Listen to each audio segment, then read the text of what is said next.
মেহনতের নতিজা, জিন্দেগির মধ্যে আমলের এক কাদা, এটাকে উপেক্ষা করা যাবে না। কাদা রাখতে আবার শুধু একবার কাদা পুরো করলেই শেষ না।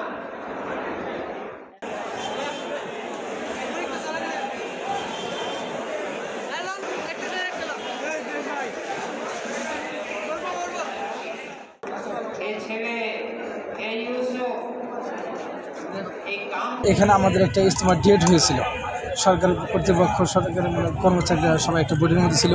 সে জায়গা থেকে একটা তারিখ নির্ধারণ করা হয়েছিল যে ওই নির্ধারণ তারিখের মধ্যে আমাদের ইজতেমা কার্যক্রম শুরু হবে।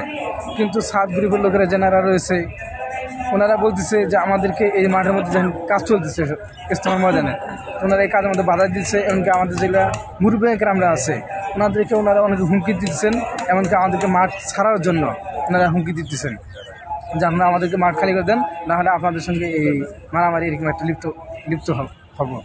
এটা জানান দেওয়া যে তারা যেন কোনোভাবেই বিশৃঙ্খলা সৃষ্টি করতে না পারে। আমরা চাই কোনো বিশৃঙ্খলা সৃষ্টি না হোক, পরামর্শ ভিত্তিক হোক। তারা ওলামায়ে কেরামদের সাথে পরামর্শ করে তারপরে তারা যদি এখানে ঢুকতে চায় তারপরে যেন তারা ঢুকে। পরামর্শ ছাড়া জোরপূর্বক যদি ঢুকে এটা তো ঠিক হবে না।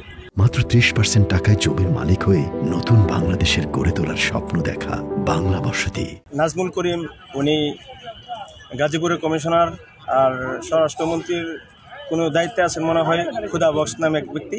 ওনারা কি তাবলিগের যারা মুরব্বী আছেন ওনাদের কাছে ফোন দিয়ে বলছে যে আজকের ভিতরে তারা মাঠ ছেড়ে দিতে। তো এই প্রেক্ষিতে এটা রাষ্ট্রীয়ভাবে যে বিষয়টা ঘোষণা হয়েছে, তারা এই দুইজন সাধারণ একটা কর্মকর্তা তারা এভাবে কীভাবে সিদ্ধান্তটা পরিবর্তন করে দেয় এই বিষয়ে।